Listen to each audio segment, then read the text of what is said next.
ଜୟ ଜଗନ୍ନାଥ। ଜୟ ଜଗନ୍ନାଥ ଜୟ ଜଗନ୍ନାଥ। ଆମେ ରାତିର ପ୍ରୋଗ୍ରାମ୍ ସାରି ବର୍ତ୍ତମାନ ପହଞ୍ଚିଛୁ ତପ୍ତପାଣି ମା କନ୍ଧୁଣୀ ଦେବୀଙ୍କ ପୀଠରେ, ଯେଉଁଠିକି ପୃଥିବୀର ମାଙ୍କର ବିଚିତ୍ରତା ଦେଖିବାକୁ ମିଳେ। ପାଖରେ ଅଛି ସେ ଉଷ୍ମ ପ୍ରସ୍ରବଣ ତପ୍ତପାଣି କୁଣ୍ଡ। ଆପଣମାନେ ଦେଖନ୍ତୁ, ଆମେ କୁଣ୍ଡ ସାମ୍ନାରେ ବର୍ତ୍ତମାନ ଅଛୁ। ମାଙ୍କର କି ବିଚିତ୍ର ଲୀଳା! ପାଣି କେମିତି ଗବ ଗବ ହେଇକି ଫୁଟୁଛି ଏବଂ କେମିତି ଧୂଆଁ ବାହାରୁଛି ଆପଣମାନେ ଦେଖନ୍ତୁ, ଏବଂ ମାଙ୍କୁ କେମିତି ସକାଳୁ ସକାଳୁ ପୂଜା କରାଯାଉଛି। ଆଉ ଦେଖିପାରୁଥିବେ ସବୁ କେମିତି ଧୂଆଁ ଉଠୁଛି ପାଣିରୁ। ସେଇଠି ଗରମ ପାଣି, ତା ପାଖରେ ଥଣ୍ଡା ପାଣି।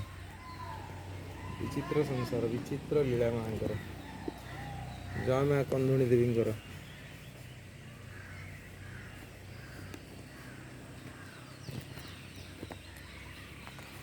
ଜୟ ଜଗନ୍ନାଥ ଜୟ ଜଗନ୍ନାଥ ଜୟ ଜଗନ୍ନାଥ। ଜୟ ଜଗନ୍ନାଥ ଜୟ ମହାଦେବ। ଇଏ ହେଉଛି କୃଷ୍ଣ ପ୍ରସବଣ ତପ୍ତପାଣି। ବ୍ରହ୍ମପୁରରେ ଆମେ ଅଛୁ। ନିଶ୍ଚିତ ଭାବରେ ଖୁସିର ମୁହୂର୍ତ୍ତ, ଆନନ୍ଦର ମୁହୂର୍ତ୍ତରେ, ପବିତ୍ର ଶୁଭ ସକାଳରେ ମାଙ୍କର ଦର୍ଶନ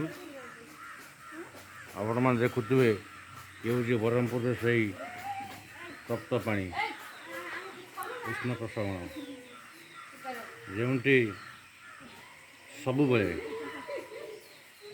ଖରା ବର୍ଷା ଶୀତ ସବୁବେଳେ ଏ ପାଣି କୁଣ୍ଡରେ ପାଣି ସମାନ ରହିଥାଏ। ପାଣି ଗାବୁ ଗାବୁ ଫୁଟୁଛି, ପାଣି ମଧ୍ୟ ଧୂଆଁ ବାହାରୁଛି। ଏ ପାଣିକୁ ଛିଞ୍ଚିବା ମାତ୍ରେ ଦେହର ସମସ୍ତ ରୋଗ ନିବାରଣ ହୁଏ ବୋଲି ଆମର ଆଶା ଓ ବିଶ୍ୱାସ। ସେଇଥିପାଇଁ ଆମେ ଆଜି ପହଞ୍ଚିଛୁ ପ୍ରୋଗ୍ରାମ୍ ସରିଗଲା ପରେ ବ୍ରହ୍ମପୁରର ତପ୍ତପାଣିରେ। ଏ ଆମର ବାପି କୁମାର କିବୋର୍ଡ଼ ପ୍ଲେୟାର, ଆଉ ଇଏ ହେଉଛନ୍ତି ଆମର ଶେଷନାୟକ ମିଶ୍ର, ଅର୍କେଷ୍ଟ୍ରା ଅନମୋଲ ସଙ୍ଗୀତ ପରିବାରର ଓପନିଂ ଖେଳାଳି। ଏଠି ଦେଖନ୍ତୁ ଲୋକମାନେ ବି ଗାଧଉଛନ୍ତି। ଏଠି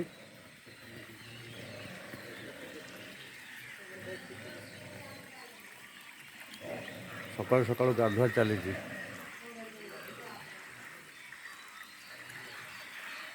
ସୁନ୍ଦର ପରିବେଶ, ମାଙ୍କର ପବିତ୍ର କ୍ଷେତ୍ର, ପବିତ୍ର ପୀଠରେ ଆମେ ପହଞ୍ଚି ଯାଇଛୁ।